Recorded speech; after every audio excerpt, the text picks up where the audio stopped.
What's good, YouTube? TeamUnitedHeroes here. This is Hunter, and I'm going to show you guys the Karakuri deck that I used to top 16 at the May Colorado Springs Regional. There are 140 players there, really good event, and yep, here's the deck. First you run 2 Effect Veilers. This is after Galactic Overload, so all those cards were legal for play. I didn't want to main deck 3 like most people opted to do, just because you are maining cards such as Fiendish Chain and Naturia Landois to help with other effects, so 2 Effect Veilers worked out great. It was consistent for me. Next, 2 Neutron. He adds so much consistency to the deck. He's really big, probably the best first turn summon monster in the deck, and just all around a really good card. He was MVP of the monsters that day. Next you run triple Cyber Dragon. I believe you need to run triple in Karakuris. He helps you make level 8s and scoops up Zin mains. Just really all around good card. Those are all the non-Karakuri monsters. Next you run triple Komachi. She's pretty much what starts off all your combos. Easily the best card in the deck. Allows you for an additional normal summon, and her effect is continuous, so it can't be negated by like Dolka and Doom Caliber Knight. Next we run 1 Strategist just for the other level 3 tuner option. Combos really well with Karakuri Kuick and Karakuri Burrito. And then last for the tuners we run 1 Watchdog just for the level 4 tuner aspect, and he can kind of stall when you have a really bad hand. Next is my favorite Karakuri, Triple Merchant. He's what allows you to make first turn Naturia Beast, which is such a good play in this deck, and he adds so much consistency to the deck, being able to search out any Karakuri card. So Triple Merchant is definitely a necessity, and he's my favorite Karakuri again. Next is Triple Soldier. I know a lot of people are playing 2, some even 1, but I just really like 3. He helps fuel your Pot of Avarice plays, and Pot of Avarice can be really dead early game for you, and plus he's 1400, so he gets under bottomless. Just an all-around really good card. And then last for the monsters we run Triple Quick, because he allows you to combo up so well with any of your Karakuris in the graveyard. Again, when he destroys a monster by battle, you can special summon 1 level 4 lower Karakuri in your graveyard and face up defense, so you can bring back any of your level 4s to make a Utopia, or any of your tuners to help finish synchroing. So, yep, that's the monster lineup. You run 21 monsters, nothing I would really change. It all worked out really solid for me at the regionals, and yep.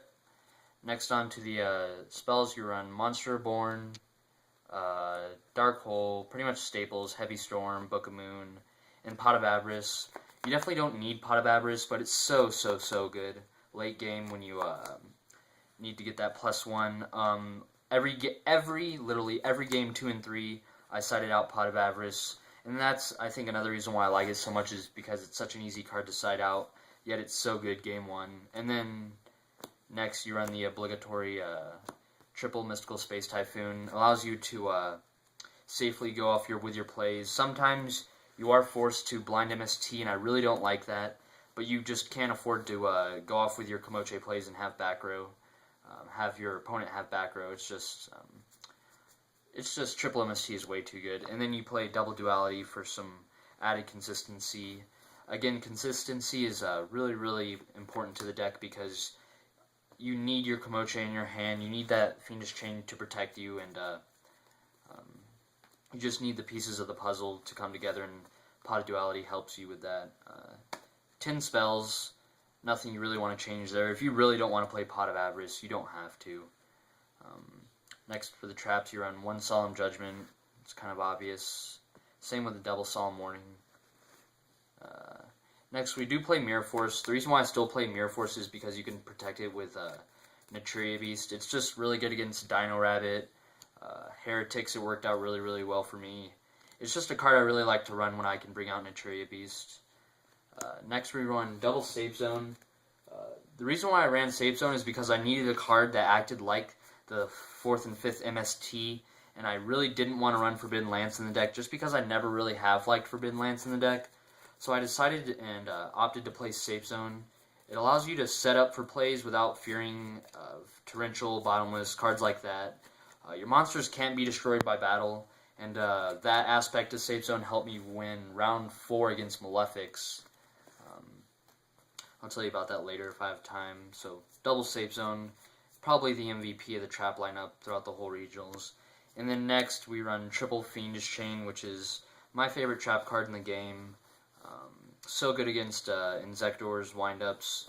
Usually sided out all of them against heroes, and then 2 against Dino Rabbit, just because you can't Fiendish Chain their normal monsters, and then obviously Fiendish Chain is dead against the Shining and Absolute Zeros. So that's the main deck. It was really solid. Nothing I would change absolute about the deck. 40 cards. Overall, it was okay. One Leviathan. We're going to the extra deck right now. One Leviathan. I didn't have his in mains at the time, and truthfully, I wouldn't even run Zin mains. You only really bring out rank 3s when you have a dead hand and a Komachi. So, one Utopia and one Chaos Utopia Ray. Pretty standard. You run the Chaos Utopia Ray just because, in case you play against a deck that runs Mind Control, like maybe a Dino Rabbit or a Chaos Dragons, and you just really don't want to leave your Utopia out there just to get butt raped. So, and plus, getting off the Chaos Utopia Ray's effect is almost a win condition. One Cataster, he's pretty generic, and he can also help synchro into the Karakuri synchros when you need it. One Natria Beast, tied for the best tuner or synchro in the deck. Really solid, really good against Dark Worlds and Heroes. And yep. One Bryanak, Dragon of the Ice Barrier. You never bring him out, but he's there when you need him. One Landoys. He acts like the Dolka for the deck, and he was rock solid all day. He put in so much work against Insectors and Heretics. You just safe zone him, and really only out to that is Mystical Space Typhoon. So one Black Rose Dragon. I really only brought him out once, and it was to bait out a Solemn Warning, so it worked out okay. Here's my player preference. I'd play Triple Beret. Triple Beret is so amazing. It's like playing Triple Logia and Dino Rabbit. Some players do it, some players don't. It's just all about how your playstyle is and what you like and what you prefer. And I just really prefer Beret, and he also combos really well with Safe Zone. All around, really amazing card. My favorite synchro in the deck. One Burrito. You don't need more than one. Like, I rarely even brought him out. I think I brought him out like twice that whole regionals. He's just there for another level 8 target, along with your Stardust, which I believe is pretty staple, along with Scrap Dragon.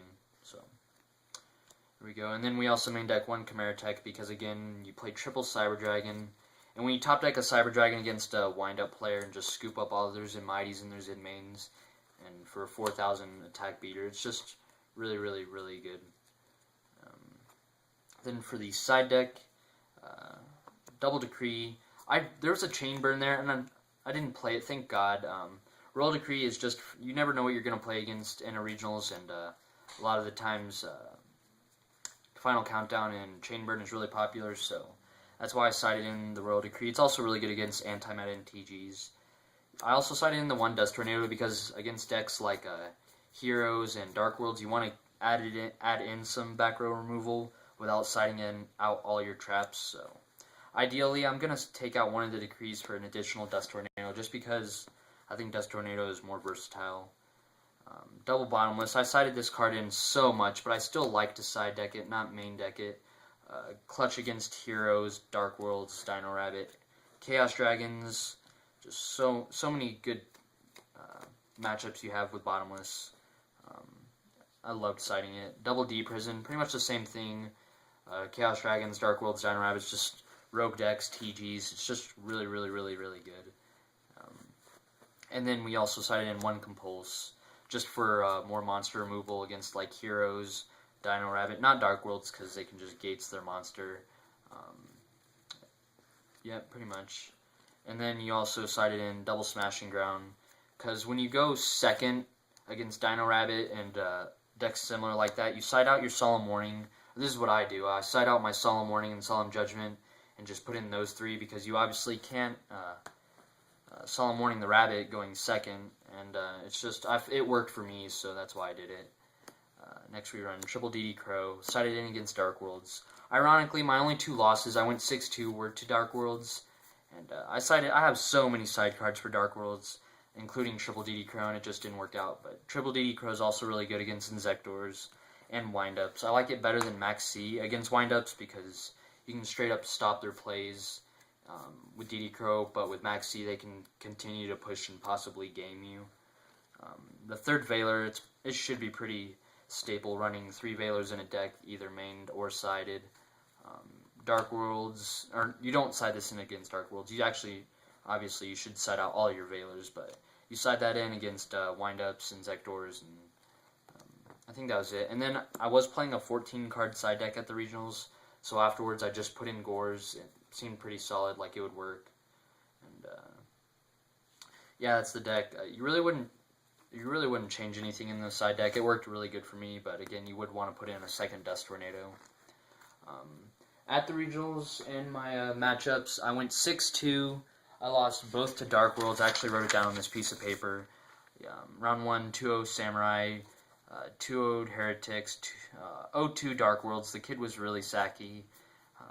Had every answer to my plays, but it's Yu-Gi-Oh! Round 4, I decked a guy out with a defense position Scrap Dragon that had Safe Zone on it, and he didn't main any MSTs or Heavy Storm, so I decked out the Malefic guy, and he's pretty salty, but I don't know, it happens. And then round 5, I lost to Johnny Nagel. My only game 3 of the whole regionals, or only duel that went to game 3. It was a really fun match. Best one I had all day.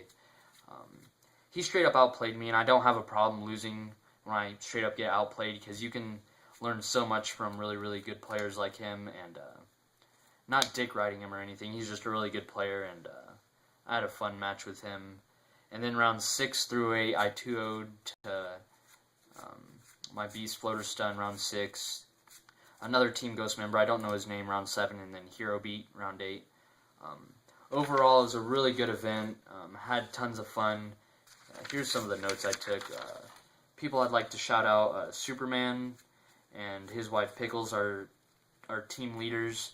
They're pretty much the foundation for our team, and there's so much great stuff I can say about them. If you guys ever watch this video, I want to thank you guys for everything you've done for us as a team, and they're pretty much like my brother and sister, and I just want to thank you guys. And then Edwin went to the regionals, other people that went to the regionals, Matt Smothers, Tim, who got 21st with Samurais, Alex and Zach, they got some of their stuff stolen. Like, Zach got his whole tour guides, everything stolen, and for you guys who stole his stuff, if you ever watch this video, I hope you swim in a pool of broccoli. Just fuck you guys.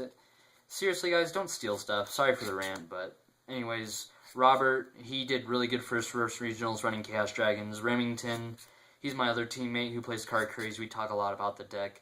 And then Alan, who couldn't go to the regionals, he just helps me out a lot with the deck. Really good teammate of mine.